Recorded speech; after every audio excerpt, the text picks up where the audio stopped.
আপনারা দেখছেন সাথে দর্পণ, আর আমি আপনাদের সঙ্গে রয়েছি মঞ্জুর আলম। মাছ ধরতে যাচ্ছিলেন মালদহ জেলার বাচ্চা ছেলে মোহাম্মদ সেলিম আলী। হঠাৎ দেখতে পেলেন লাইন পারাপারের সময় লাইনের নিচে ধস নেমে গেছে, আর মাছ ধরলেন না। সঙ্গে সঙ্গে তিনি ওখানে দাঁড়িয়ে গেলেন। তারপরে নিজের গায়ের লাল গেঞ্জিটা দেখিয়ে বিপদের সংকেত দিতে থাকে মোহাম্মদ সেলিম আলী। হঠাৎ মেলে ড্রাইভার এমার্জেন্সি ব্রেক কষে।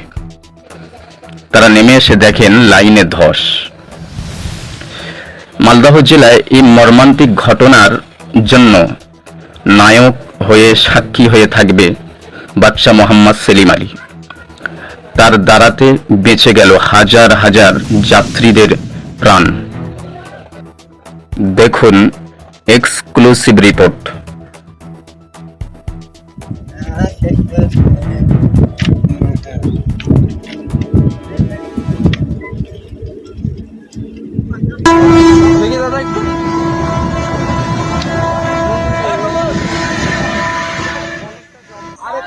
তুই কখন এসেছিলি এখানে?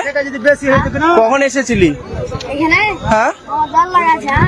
আচ্ছা, তো কিভাবে দেখলি যে ফাটা আছে? আমি দেখুন যে কিসের খাল আছে, দেখছি তো ফাটা আছে খালটা।